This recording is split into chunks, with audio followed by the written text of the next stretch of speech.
Welcome to the TEHNC podcast. This is an exciting one for us because we're going to be talking about the new Netflix show Messiah. And one of the reasons this is fun for us is because we have not talked about the show yet with each other. So, except for the fact that we're both big fans of the show and it was very obvious to us that this is an integral show from the get-go. Other than that, we haven't really talked about it. And so this is our opportunity to do so. So do you want to start or should I start? Talk about... You start. Well, I'll start. One of the things that immediately I noticed, if you look at the very first episode of this show, there are 5 structures of consciousness in this opening show, and they're all being examined. So one of the things we're interested in is the way media can help us to evolve our own consciousness, to get a wider point of view, and to understand more different points of view. And this show is designed, for sure, with the intention of helping people to see different points of view. So in the very opening episode of the show, you have the magic folks, which is, Jesus or whoever this Jesus figure is, may or may not have done some magic to make this 40-day and 40-night sandstorm happen, which saves them. They all give him credit for it because this is a magic structure of consciousness. It's a pre-modern structure, so they're right into it. They're like, he's the savior, he did this. That's the magic structure. The mythic structure, which is sort of more black and white and us versus them, is associated with feudalism, but in this case, the Israeli Secret Service guy is a mythic character. When we see him, the very opening scene we see him in, he's shirtless and he's boxing and he's very manly and he's a guy who uses a lot of violence and sees the world very black and white, and so that's part of his journey, is getting out of that headspace. So that was very clear to me that it had some magic character. That's a mythic character, rather. And then we have a rational character with the CIA agent, played by Monahan, who's fantastic in this, and she's very rational. She's trying to figure out what's going on. She doesn't believe for a moment that there's any magic involved, and the only thing she can think of is what kind of enemy is he. So there's a certain amount of mythic that's even present in that one. They all bleed together, but she's a rational character, and then you have a pluralistic character, sort of shown by the journalist who doesn't do very much in this, but that's sort of a pluralistic mindset in journalism in general. They're kind of always looking for all the sides and see where the truth is. So that would be an example of pluralistic. And then the integral character in this case would be the El Masri character, who seems to respond differently depending on who his audience is. He's very modern, but he also, when one of the guys says, well, we can't have any women here, he just kicks him out like a dog, basically. He literally pushes him with his foot and says, get out of here and put a woman in your place, which is a very kind of magic, mythic approach to that. So he alters his communication based on who he's talking to and what the environment is, and that's kind of example of an integral character. So that was the first thing that just blew me away with the opening episode, and I was like, this is not an accident. Definitely. And I would add to that, like you said, the characters represent certain structures, but there's also this kind of overlap, ping-ponging between, like especially mythic, is involved here because of the whole kind of story structure, and the actual topic is the Messiah, which automatically opens up the mythic structure. Right, the magic mythic, I would the say. Magic mythic structure, because that's when those stories came forth. Mm-hmm. Be they actual stories that believers believe, or the mythic stories or the archetypes that others kind of hold them as. Mm-hmm. But yeah, it's beautiful how they do that dance, and how one of the other things I found that's great is that he's communicating across the structures, but there's also these moments where we get a sense like it's not just the structures operating, but opening up different dimensions of awareness. When he's talking to certain people, he opens up their perceptual field. Mm-hmm. And you can actually see that. And like one of my favorite kind of scenes in the whole thing is when he wakes up the prostitute. Mm-hmm. That scene is amazing. Mm-hmm. It's beautiful. It's like, right. He does that to a number of people. Does it to a number of Pretty people. much everyone who encounters him has some kind of wake up, whether they're ready to accept it or not, or see it or not. So we actually have here, your point is we have the stages of development represented, which is in what we call the stages of growing up, Mm-hmm. our evolutionary growing up process. But we also have him waking up people. And so these higher states as well. Right. So he wakes people up and he helps them to grow up. Yeah. He does both, I would say. Yeah, and so they're actually kind of playing with both the structures of our consciousness and our states. Right. And then it's also, I mean, one of the things that we see in integral works like this in general is that it's depicting different states and different structures in different environments. So like the magic mythic stage, we see it in the sort of almost tribal people who follow him at the beginning, who are very primitive. The boy doesn't know how to read, you know, that. But then we also see almost evangelical fundamentalism in the Americans, the preacher and his wife and his daughter, who are also kind of mythic, but they're modern people, you know, living in the modern world. So you're seeing how that structure Beautiful. is depicted in different environments as well. Plus, they does a lot of nice things, like a lot of sort of more pluralistic works would depict more mythic people as more primitive. But there's also a scene at some point, I can't remember which episode it is, where some Muslims are talking about this El Masri, and they're saying he's not real, he can't be real because he's not really quoting the Quran accurately, which would be a mythic idea to say I'm not going to accept him because what he does violates a holy book. But then the one guy said, one of the characters says, well, he showed up in the yellow robes just like is predicted. And the guy who's the imam says, well, any idiot can wear yellow robes. So it's giving him a rational reason to reject him as well.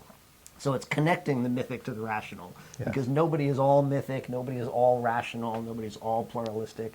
So it's really weaving those, and it's using the four quadrants, which we talk about a lot. Yeah. We can talk about the individual interior and the individual exterior and the collective interior and collective exterior. All of those are being explored.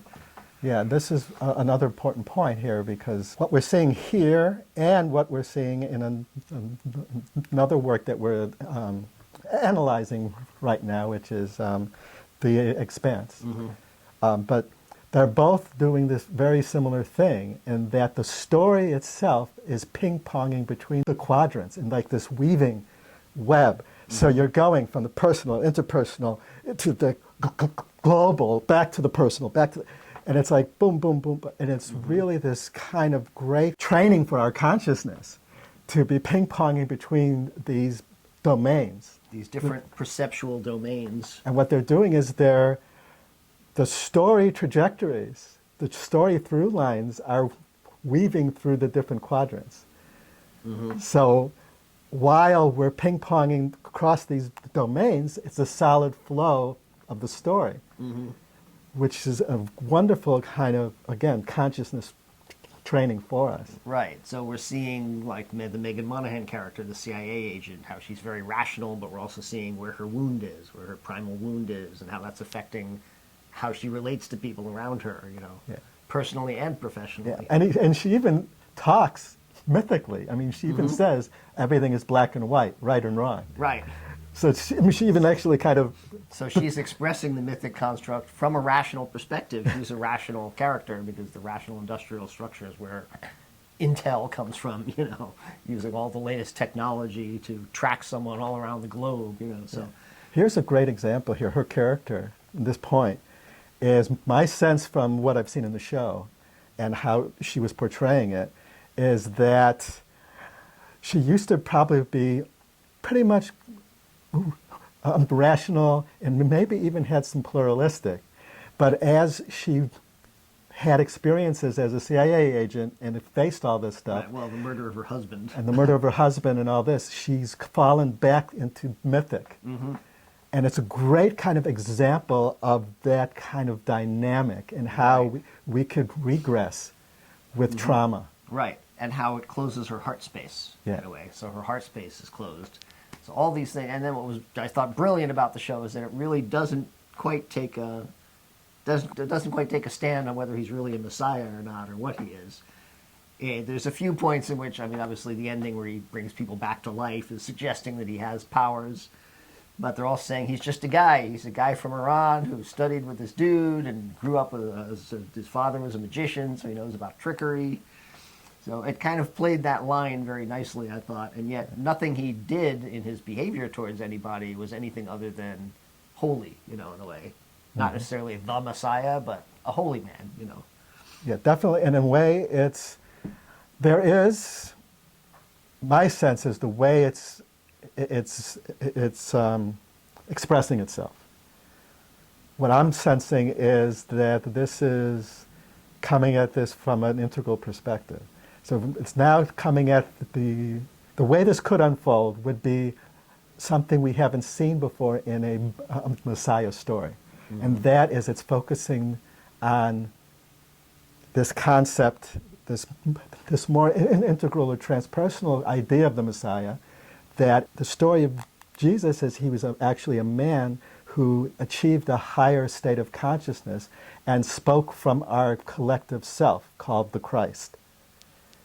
And that the second coming is actually going to be when we all wake up to our collective beingness. And so the second coming is a collective waking up. Right. And this is actually laying the groundwork for that as well. Right. And what's brilliant about this is because it doesn't take that, it's almost, I would say, it's suggesting underneath that it doesn't matter. That's sort of the point of this. It doesn't matter if he's this miracle worker or not, because he's just saying things that is that all of us are connected and essentially that we're all brothers and that God is everything. There is nothing that isn't God. And they're redefining what a miracle is too, because the miracles that are actually happening are shifts in consciousness. So, for example, the waking up of the prostitute was an actual shattering of her persona in real time, which was amazing. But also you have the way they played this story, this subplot of the sick, dying girl. She flatlined, she died. But it didn't matter because her beingness was transformed. When she was through being with him, her consciousness was something else. I would say they underplayed that a little bit. They didn't quite communicate that enough, but that was. But it was definitely there on her shots. What the little actress was doing, which was amazing, by the way. The actress who played the prostitute and this little girl, amazing performance because you saw a shift in their beingness behind their eyes. And so, yeah, I mean, that was another beautiful thing. That one, the scene where he shoots the dog, I thought was beautiful. It's like he was suffering. I put him out of his misery. I did what had to be done, you know. Well, so far what they're doing is they're shattering our constructs of what a Messiah is and a miracle is, a little bit. So it's like everyone is looking for what they believe is the signs of the Messiah. But what he's giving them is not exactly that, but it's still pretty out there. Right. So he's doing things that are... Right. And here's where I may as well say I have a little bit of an issue with the scene where he walks on water, because I am actually a magician. So I know Randy, and they have Randy showing Dynamo walking on water, who's a British magician who did this on television. But that's not something that you can just arrive at the reflecting pool in D.C. with thousands of people and just go walk across the water. Like, half of those people would have run right into that reflecting pool to look for, like, piping or something underneath him. So either it was, I don't want to say a miracle, but either he did walk on water or he didn't. And this isn't something that should have been like, well, we don't know what he did. He's a magician. It could have been a trick. So that to me was actually a little bit of a flaw in the story, that there wasn't, that they would have investigated it. The CIA would have been there. The police would have been there. Well, They allow that to go, and that's kind of a break in the rational story world a little bit to me. That one in particular. The sandstorm, you're like, who knows, Well, here's a very interesting point to all this, too.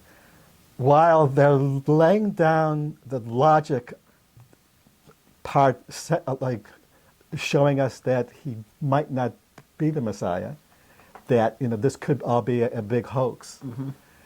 There's a lot of stuff that is like going, I don't think that could be a hoax. Like, how did he predict a sandstorm, or how did how did he create a sandstorm, or how did it's like some of the timings are kind of statistically. Right. Like, how did you save the boy who got shot in the middle of in Jerusalem? Right. And And how is he disappear? appearing to people across the globe and communicating with them in their unconscious, in their dreams? All of that is, but all of that can be explained if it is this integral transpersonal idea. But what it's doing is it's deconstructing the mythic and the rational. So like the rational is trying to understand it and it's having trouble, and the mythic is doing the same. So it's like, what's beautiful about this is that it's calling into question that if the Messiah came for us right now, all of us in our different constructs would be like, Would react differently. None of us would know what we were looking at. yeah, and we'd be all struggling from our perceptual fields to kind of make sense of it. Yep. And that's kind of And it amazing. also, well, one of the things that was particularly, as I was watching it, one of the things we both look for and we're seeing for integral things is there something that would be triggering to someone who's mythic? Is there someone that would be triggering to someone that's rational? Meaning a lot of pluralistic works, like we talked about in the Star Wars, the last Star Wars film, number 8, was triggering for people who were at mythic, even though pluralistic people loved it because it broke a lot of the story rules. And they're like, that's great that it did that, but it's triggering for mythic people because it wasn't well integrated. This film, I was thinking, is there anything that evangelicals would watch this and would actually say, oh, I'm bothered by that, that's not cool, or whatever. And so by luring you into this story that's quite traditional in a lot of ways, he seems like he is the Messiah, at least from an evangelical or from a Christian perspective, even though he's not white, which is nice, of course. He's unquestionably a Middle Eastern person. It turns out he's even Persian, or Iranian, which is even another thing there. But there's nothing really to trigger it, and then it can move you into this thing where suddenly the girl says, Mom took me to have an abortion. And he's like, we don't believe in abortion. She's like, one thing I knew is I wasn't going to have our daughter being a teenage, mother stuck in Dixie, Texas. And so that it is able to raise that question in a way that wouldn't necessarily be so triggering if it was just somebody else who had that. Because these are people you're into now, and you already know that you're sympathetic to them. Yeah, and they are approaching the issue from inside the structure itself, inside the mythic. Inside the mythic, right. So it's not coming from pluralistic looking down on it. And they're unpacking it across the 4 quadrants. Yes. So it's not only a social and political issue, but it's also a personal issue. It's interior and exterior for her individually, for the mother individually. Yeah, it's amazing. It's amazing. And it does something similar with Islam, too. You don't often see Islam represented in so many different domains because you actually have a fundamentalist school where they're just true believers and terrorists, but then you also have lots of other Islamic people, including the guy who's the imam for the kid who wants him to help them free Palestine. I was just so impressed to see so many different worldviews represented and unpacked. Yeah. And I know it's doing it deliberately. We actually talked about this. A lot of the people involved in this show. So actually it was produced by Mark Burnett from Survivor, who's also apparently a Christian filmmaker, has some affiliation, and Roma Downey, who made Touched by an Angel, is one of the producers, although it's an Australian production, which is interesting. So it's hard to know what the background is, but I know that James McTeague, who's the major director for the whole thing, has worked with the Wachowskis a lot on Sense8 and also directed V for Vendetta. So he probably is very familiar with integral filmmaking because the Wachowskis study integral filmmaking and they study integral theory with Ken Wilber. And Johnny Klimek, who did the music for this, also did the music for Sense8. So I suspect there are integral folks involved in the show. So it's not an accident that it's this designed in that way. So now this is another thing that we've never done before. Normally when we do a podcast, one, we discuss the whole thing before we do the podcast, and we haven't discussed this deliberately. And two, we usually watch it more than once. Yeah. And we both only watched this once, so we're doing this based on one viewing, and we both were quite struck by the complexity and the fact that it was clearly designed to... Yeah, it's definitely complex storytelling. It's got the 4 layers of story going on. It's across the 4 quadrants. It's got all the structures. It's outrageously... Yep. And all of this has a purpose, which is to help audiences who watch the show to wake up, to have a wider perspectival field, because all of our problems are problems of consciousness, and that's why this matters. It's not just an intellectual exercise. We actually think that the number one purpose of art should be to wake audiences up. Everything else is secondary.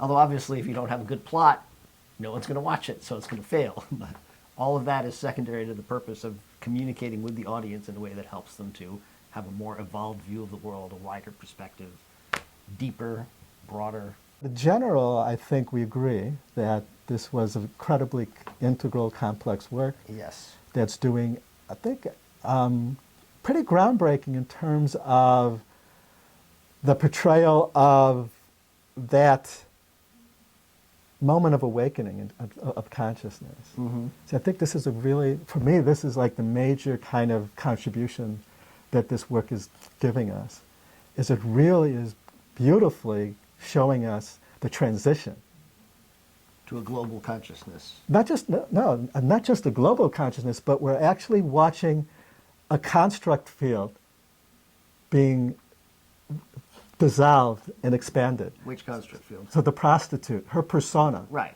is like that's a construct field inside of her. And he just shattered it. Right. And we saw it. But he in also did that. stages. Right. He also did that to the CIA agent and to the Israeli guy Yeah. and to the I don't know if he was a cop or the Southern cop who turned out it was gay, who decided that's it, I'm going to actually be open about my life. You Yeah. know? So he's waking people up, but it's not this kind of, oh my God, I see the light and all that. It's Right. more like this gradual, like, oh my God, I've Or been not in this. so gradual. He actually Or not was so like gradual. stripping. It's like a psychedelic. He's stripping away all their defenses, and they're able to see what's real. Yeah. Whether they can accept it or not. It takes the Israeli guy quite a while to accept it. You know. So just like Black Panther gave us a beautiful, visceral example of the transition between a stage of development, two stages, vertical, they're giving us a visceral example of waking up, of the shift between structure, between major awareness states of being. So it's connected to the stage of development, but it's not. It's part of the waking up. It's part of when we have a higher state experience, but it's shattering elements of our stage as well. So like my construct, her construct as a prostitute was, This is a job. it was a job. Yeah, it was a job. It was in the rational, world and all Yep. that. This is my job. This is, this is someone up Right, in which is a rationalization. Right, it's a rationalization. So it's like, but that's great because we see how our structure of consciousness is actually kind of interwoven with our self-concept. And so it's like our personalities, our personas are connected to it as Yep. well. Yeah, so this is unpacking all of that. That, I don't know if I've seen it anywhere else with this kind of detail and this kind of really unpacking. Right, and relevance. And To the relevance. political moment that we're in, Huge. to the transition moment that the human race is in now. And so it's sort of that big Yes. picture of the now Yes. that we've talked about. If you've seen our podcast called Big Picture of the Now, which is kind of unpacking our situation where we have all these different structures that are competing for power, and our technologies are even ahead of all of those. And so this show is really unpacking that whole issue, all of the different struggles that are happening on the world. And to me, it felt like it was directly aimed at that, at finding that, unpacking it for different people watching it, and helping all different people watching the show to maybe evolve upwards a little bit, to be a little bit more tolerant of That's the all key. the others. You got it. That's what this. Thank you. That's what this show is targeting. Is that thing that Einstein was talking about? That's that space. That we can't change. We can't solve a problem with the same consciousness that created it. So we have to make a shift. Right. And that's what this is about. That's why that we're shift. so excited about this show, because it's directly about it, and it addresses it directly. I mean, I'm sure like The Expanse and other shows, Black Panther, whatever, are also doing it, but this one is literally about it. So Yeah. it's more literal. So It's an amazing work. Amazing, impressive work. Yeah, we're both very impressed with it, Very. and we recommend you check it out. If you haven't, really you shouldn't be watching this. On the other hand, if you watch this and then you watch the show, you'll probably see a lot of things in the show maybe you wouldn't have seen before. That's true. And the show ain't over yet. So. That's right. It's going to go on, and not surprisingly, it's gotten pretty dismissive reviews overall. Well, it is very integral, so it may not be as widely accessible. Yeah, for people, but I guess we'll find out. But it's a beautiful work, man. Yeah. Anyway, cool. Thanks for joining us. Peace out. Peace out.